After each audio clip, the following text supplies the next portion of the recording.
Well, good morning. This is the Lew Rockwell Show, and what an honor it is to have as our guest this morning Dr. Ron Paul.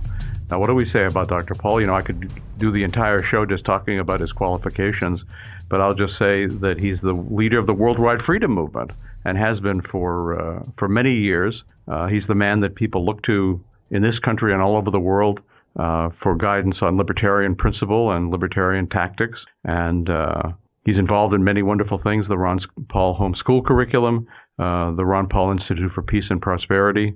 And Ron, thinking about the issue of peace, there's an organization called the Bulletin of the Atomic Scientists, and they have a clock, a doomsday clock, as they call it, and they set the hands to sort of see from foreign policy questions how close things are to doomsday.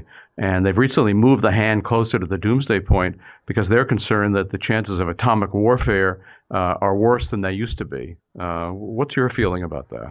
Well, it's hoping they're wrong, and it may be true. Sometimes when you think that they de-escalated, actually things are getting worse because, when the Cold War was very hot, the Soviets had a lot of missiles armed and ready to shoot, and of course we did, and people were very much aware of it. But it was also known that there would be massive retaliation, so neither side used them. So now things are supposed to be a little bit calmed down, but I don't think it's the weapons that we have to worry about. There are a lot of weapons, and even if you don't use atomic weapons, they're still, a major problem. So I think what we've done is we've adapted to a foreign policy, which I think is very, very dangerous, because we're involved so much, and people have grown to resent us. And if we ever get knocked down a notch or two, I've always believed that there would be some piling on. So if we look weak, and actually cannot retaliate, I think, and we lose a few of these, I think people will pile on because right now we're a kingpin, militarily and financially, but how long will the dollar be the kingpin? It may get knocked down, and I wouldn't be surprised if we're much closer to an economic tragedy as well as a military, although I do not foresee, wars like World War I and World War II. I think they're going to be massive and vicious and violent, and maybe for this reason, the scientists are arguing maybe even more dangerous because we don't know exactly where all the nuclear weapons are. They're worrying about a weapon a country doesn't have, Iran.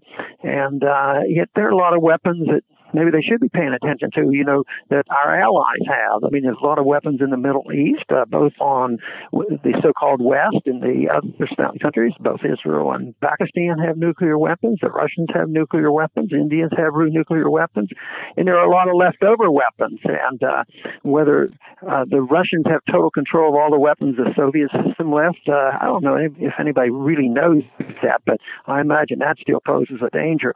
But I think war comes for economic reasons, and that's where things are getting worse worldwide. I think we're ready to turn down, even the economy to turn down, and then that's when countries so often it's built into their genetics that, when things are bad, that's distracting. Besides, war is good for the economy. So I think under those conditions, we should be very concerned about some major military outbreak. And of course, Ron, as you pointed out, sanctions are an act of war. So that the U.S. is piling more and more sanctions on Russia. They've already got a lot on Iran and other countries, and this makes the other country very unhappy. I mean, if you think of sort of the general principles of diplomacy, you don't want to push the opposing guy against the wall because surprises can take place. Right, the unintended consequences. And I guess the thing that amazes me is why Europe is so willing to be pushed around. But they've been dependent on us. We've been the economic powerhouse, and we helped rebuild their countries after World War II. So they are rather dependent on our military. But now we're putting these sanctions and really putting it to the Russians and to Putin, it seems like it would be my guess that many Europeans are very reluctant. People themselves might not be so anxious to see the confrontation, and there's business people and banks probably not. But when it comes to the leadership of the European Union and the leaders of NATO and our influence over there, they're all for pushing this conflict. But I think the sanctions on Russia will eventually hurt us as much as anybody, because I work under the assumption that there's a very good chance that we colluded with Saudi Arabia in order to punish Russia and drive these prices down. But it looks like it might be the precipitating event for our next major turn down in this country, because in this great state of Texas, where jobs have been very numerous and it's been a very healthy economy, people are starting to talk about, a downturn, and thousands of people are being laid off. And I don't think any of those jobs that have been eliminated have been factored into the system yet. And then there's also these ramifications. So I think the sanctions, although they precipitate anger and frequently lead to war. Look how many years we had sanctions on Iraq until finally, the bigger war came, because it doesn't satisfy the goals. We may well suffer a lot more than anybody anticipated. And even if they have their war like the neocons would like, I think that'd be tragic, and nothing good could come from it. These sanctions just always impress me, among other problems, of just being sadistic. In fact, I can't think of any example in history where a country actually gave in to sanctions and said, okay, we're going to stop doing, whatever the hegemon doesn't want us to do. In general, they just hunker down and they don't change their ways, either for good or bad. Matter of fact, I think it does the opposite. So if you have dissenters in Iran, and then you put on sanctions, people, by their very nature, unify. If we're attacked by foreigners and have a 9/11, Republicans and Democrats come together because we see it as a foreign source. So this undermines the dissidents in these countries. But the two areas, as a matter of fact, the neocons claim the sanctions have done this wonderful good because that is what brought them to the table. Yet at the same time, many neocons say we don't even want to talk to them. But I don't believe that they do achieve anything. I mean, if ISIS can get the oil out of the ground, package it up, and sell it, and get millions of dollars to run their so-called quasi-government and fight these wars. I mean, how the sanctions don't seem to be, a tremendous success. Also, they have always used South Africa as an example where sanctions made the difference. But I think there are some geopolitical and social changes that occurred there that made that come about. But they won't give up. They have to feel good about it. I was always annoyed with it in Congress because we had an anti-war unofficial group, the few libertarian Republicans, and then generally the Black Caucus and others did not. They're really against war because they want all that money to go to food stamps for people here. But when it came to sanctions, they just could never vote against sanctions because that would prevent war. And they wanted to look tough, and they would go along with it. They'd go along with the sanctions, but never get the results that they thought they were going to get. Ron, there are all kinds of interesting things happening. As usual, the international monetary questions. We had the Swiss unpeg the Swiss franc to the euro. We have the dollar going up in value against the euro plummeting. Then we have the Greek situation. Give us your observations on what's happening in that area. Well, what we're witnessing is instability. The whole financial system is unstable, but it was from the very beginning, and we're just getting to see this from happening because there's only fiat currencies out there, and they claim, well, we'll link it to the euro, or the IMF will smooth things out as they did under Bretton Woods, but there's always people who want to get an advantage, so they have competitive devaluations. So it's ironic that we have printed these trillions and trillions of dollars, which means the dollar has to be weak, in the long term. And yet now it's considered a very, very strong currency, which says that the rest of the currencies must be in shambles. I think it just represents instability. It's completely opposite of what it would be like if currencies were linked to gold. We would eliminate all that instability. There would still be cheaters, and you'd have to watch out for the countries that do. But they would be punished for it.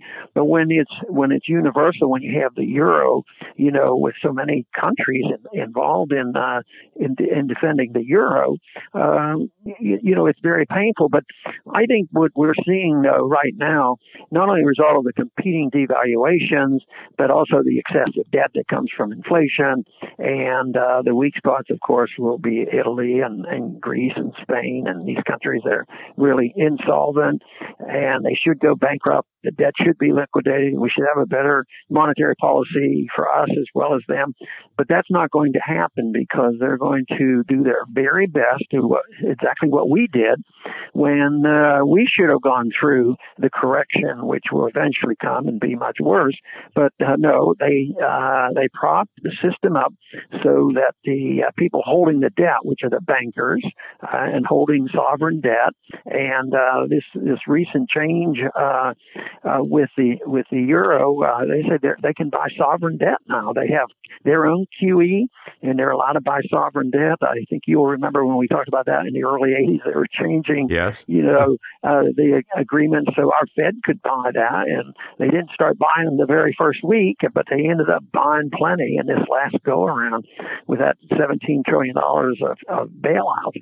And I think people can rest assured that the debate on the euro and what's happening in Europe is not solely a European matter. I am sure, I'd be betting that the Federal Reserve is very much involved because right now people are using the dollar, and it's their interest to make use of that dollar as long as they can. But when it comes, and if we help bail out the banks before and sovereign nations, in 08 and 09, we'll do it again. But there's always this wheeling and dealing who gets the most punishment, and I've always assumed that the euro would not be successful. And I kept thinking about what Mises, about the idea of the origin of money. It has to be natural and it has to be from the market. And I often thought, well, the dollar is fiat, but it originated as a sound currency and has sort of been coasting on its laurels. But what about the euro? Does the euro deserve even that token amount of support? And and I thought it would be a failure rather quickly because I thought it was a brand new fiat currency out of thin air. And it looks right now more like that. But I'm also convinced that bringing Europe together, whether it's with a monetary unit or a political unit, I just don't believe they'll have a political unit. I mean, libertarianism could bring people together if they would follow the non-aggression principle. People could come and trade and do things like this, and it would work. But when you have a political unit, I don't think it's easy to get the Spanish, the Italians, and the Greeks, and the French, and the British, and the Germans all together and saying, "Oh yeah, we'll work this out." And I think it's going very badly now. So we can expect lots of turmoil in the markets in the next week and next year and so on until they clean up the mess. Ron, as you indicate, there may be some secession going on in the European Union. And just recently, we were honored to have you as the chief speaker at the Mises Circle in Houston to talk about secession. And you got two huge standing ovations and just a continuous applause. But there was one guy there who wasn't applauding. He was a Washington Post reporter who seemed outraged that anybody would be discussing secession, let alone in a positive way. He just thought it was a terrible thing. But you said, no, it's not a terrible thing. And it absolutely is something that can be discussed, should be discussed, and if people want it, should be implemented. Yeah. And my position is not adamant because when they ask me, what do you think about Texas? Because there are people here obviously would like to separate from the United States, and I can understand their argument. But I don't take that position in a specific way because I figured, if we left the Union right now, I know what kind of clowns we have in Austin. So I'm cautious. But to me, it's the principle. It's sort of like principle of drugs is that you make your choices. I don't defend the drug itself. So lots of things could, be good or bad as the outcome. But the principle of the right to leave, I think is so important. But, words sometimes are used against us. And as a matter of fact, I think it's sad that they've taken secession and they've twisted that. And if you say, I am a secessionist, you know what they do to us. They paint us badly. But in my talk at the Mises Institute, I tried to point out that, that means if you're not for the right of secession and separation, that means you like the Soviet Union. You could never leave the Soviet Union. That means you like us being part of the British Empire and we should never leave. But I think the words I like to use is, self-determination. People have a right to decide what they want and to leave another body if they want. And this to me is important, that we never accept the notion that one group should be forced to live with another group. I think I've said that an agreement, maybe a voluntary agreement, might have occurred if the United States and Europe and NATO wasn't in a battle with Russia over Ukraine. Maybe the civil war in Ukraine would come up with maybe not total destruction, elimination of Ukraine, but maybe an agreement. Well, we'll have West Ukraine and East Ukraine, and we'll trade and talk and be friends, but we still be Ukrainians. And so I think instead of saying that the East Ukrainians want to separate, why can't we say that the West Ukrainians, all they want to do is separate themselves, and be independent?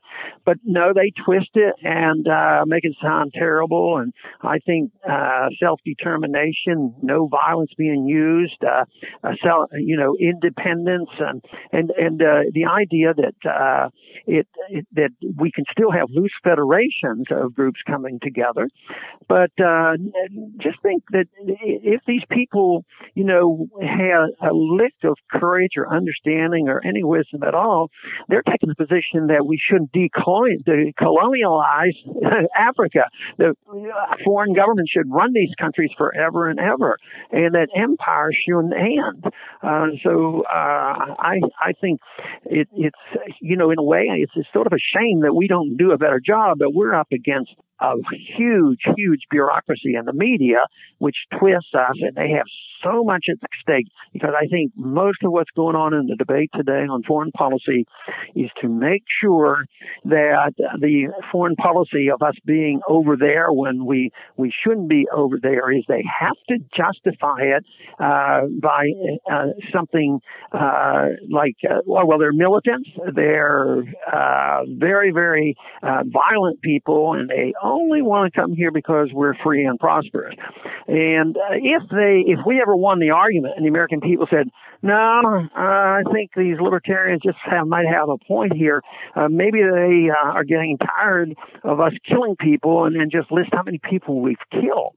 It's just atrocious. But they'll turn around. Oh, that meant you like Saddam Hussein. That means you like Putin and all the controversies. No, it just means that if you endorse this whole idea of us going over there, it is what they want. Most people think that the majority of the American people think that they're jihadists and they come here because we're free and prosperous.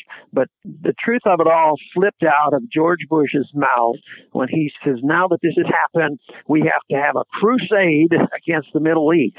And he finally was tipped off that the Muslims and the Arabs of the Middle East remember, about the Crusades. And even though we in this country aren't too good on our history. That's right. Well, Ron Paul, I was one of your predecessors, Thomas Jefferson. I always liked his comment when he said that it was important to stand with the states against the general government, with the counties against the states, with the towns against the counties, with the wards against the towns, but with the individual against all. That's it. And that's That's good advice, it seems to me, for today, too. Yeah, if people understood that, they would endorse the ideas of liberty, because it's a very tolerant approach to things. If people use liberty with the rejection of the use of violence, it's pretty diverse. If those people who preach diversity they probably understand it, but if they really wanted diversity, I think it's libertarianism that is the only thing that offers it in a peaceful manner and let people do what they want with their lives, and they have to accept the responsibilities for everything that they do, but they also get to keep the rewards of their hard work and effort.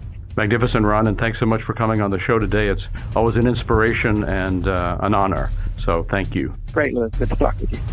Bye-bye. Well, thanks so much for listening to the Lew Rockwell Show today. Take a look at all the podcasts. There have been hundreds of them. There's a link on the LRC front page.